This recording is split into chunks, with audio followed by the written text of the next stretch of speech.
Last year, this very peculiar trend arose on YouTube. There are multiple videos in which creators are talking about how their small YouTube channel has changed their lives. At best, you have a percent chance of getting a YouTube channel monetized. Many of these videos are focusing on the positives of having a small YouTube channel, and there are a few that focus on how difficult it is to get monetized, etc. I am here to set the record straight.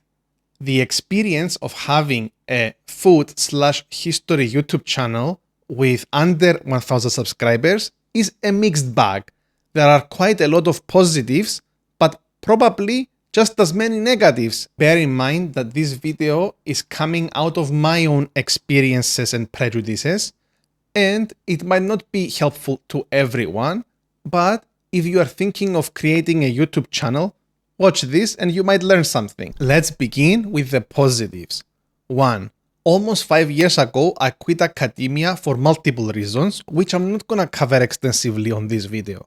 But the most important reason is the fact that for someone to remain within academia, they have to constantly be securing funding to do their own research. Whether or not an idea or a project ever gets to see the light of day is not entirely up to you.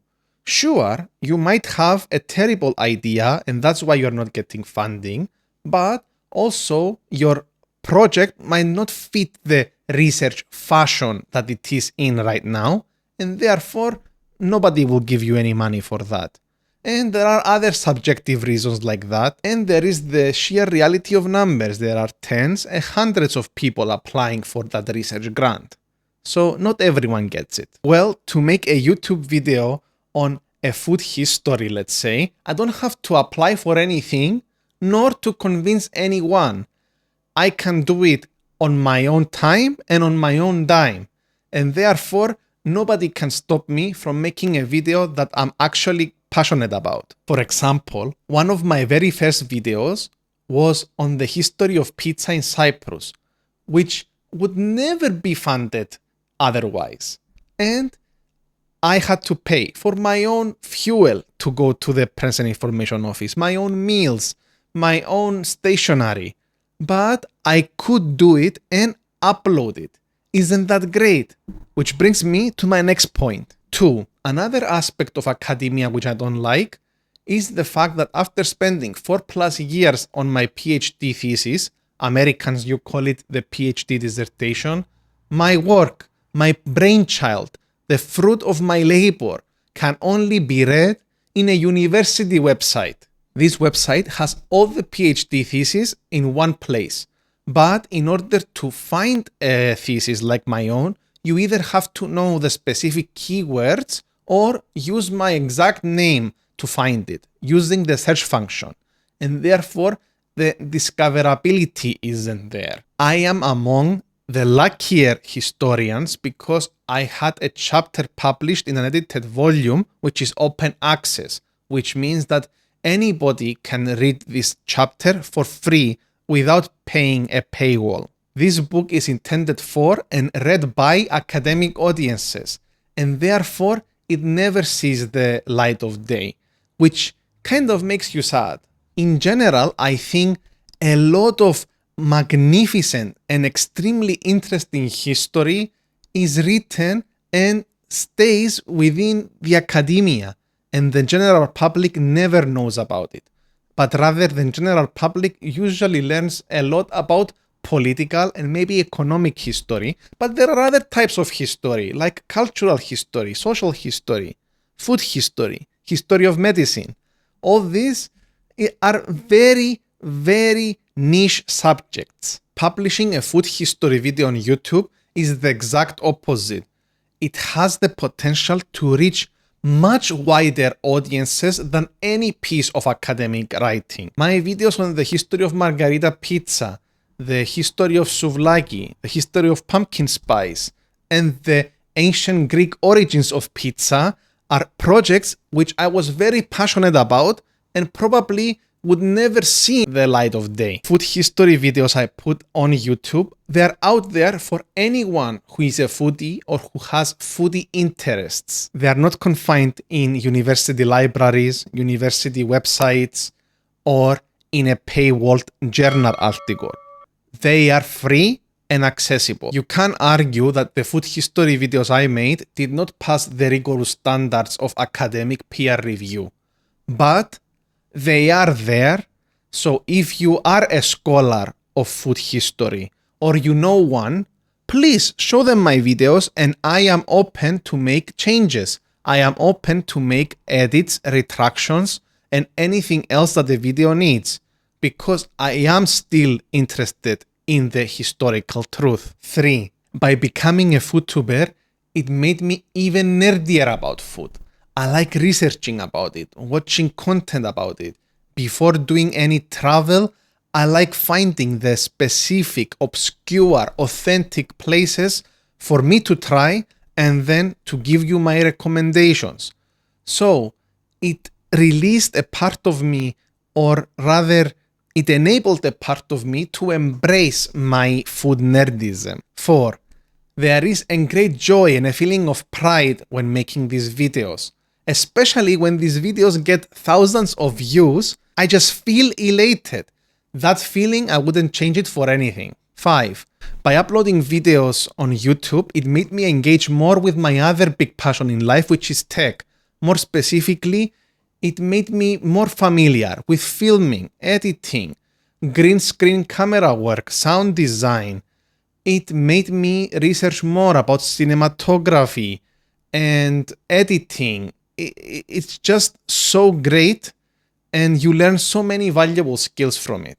Which leads me to point number 6. If this channel fails, or I decide to quit at some point, I will have, at the very least, some junior social media credentials, which will help me to apply for marketing or social media firms. That's a good plus, isn't it? Now let's talk about the negatives of YouTube. 1. The biggest drawback of YouTube, in my opinion, it is its unpredictability.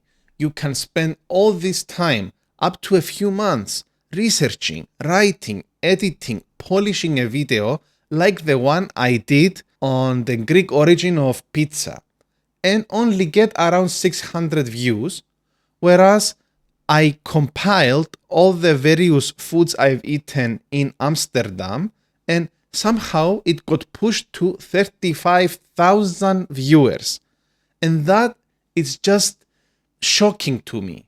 And you know, as a creator, I tried a lot of different formats, various foods, topics that other foodtubers managed to get a lot of views on. And honestly, I cannot predict it. And to me, it seems mostly that it is sheer luck other than anything. The only thing that you have to do is keep dishing out videos and hoping that, like spaghetti, one of them will stick on the wall and basically get you a lot of views and then get your channel noticed. Which brings me to my next point. 2. It seems to me, but many other creators agree, that the YouTube algorithm rewards at least some consistency. And because of that, it's actually quite difficult for me to keep uploading new videos every week, because a lot of my videos actually require quite a bit of research and preparation, editing, thumbnail creation.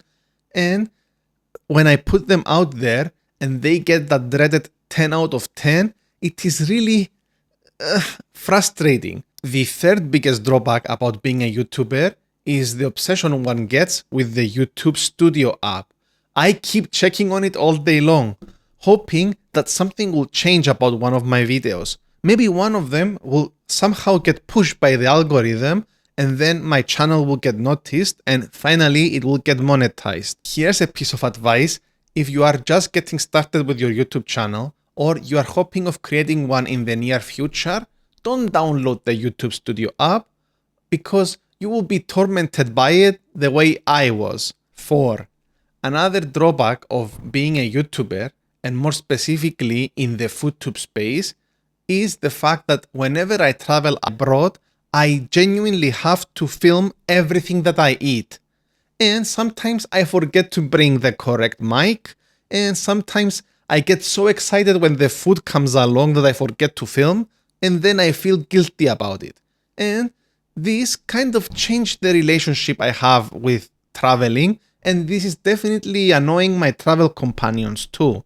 But still, sometimes traveling abroad should be about resting and enjoying the moment and not constantly thinking how I'm gonna make food content. 5. I need to talk about this constant thinking and strategizing on what my next video should be and thinking what kind of formula will work. Going around the internet to see what kind of food trends are there and checking other FoodTubers and what worked on their channels, or is there a wave about a topic that I can ride? And it's very exhausting because you never know what will work.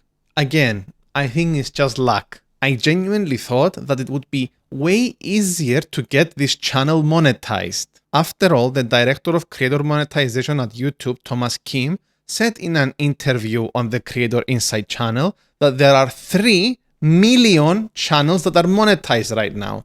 Can you imagine? Wow, so many, right? Well, don't jump into conclusions like I did, because in reality, through a quick research, I found out that there are roughly around 50 to 110 million channels on YouTube right now, which means that at best, you have a 6% chance of getting a YouTube channel monetized. In reality, I think the figure must be under 2% because every single day, more and more creators are making YouTube channels. This means that making it as a YouTuber probably has way less probabilities of becoming an established academic. That is mind-boggling, isn't it? So, where does this leave us? Well, YouTube changed my life, but for a little bit. But I'm not entirely sure if it's for the better. But it's not all bad. After all, I managed to build a wonderful community of 930 incredibly kind and uber supportive foodies, and that is a lot. Thank you. In the span of 2.5 years, I made 43 videos and 11 shorts, and I plan to keep releasing videos indefinitely or until I actually get so disappointed by it that I call it quits. If you are new to the YouTube game or you are an established creator, do you agree with what I'm saying in this video? Do you disagree? What was your experience? Let me know down in the comments.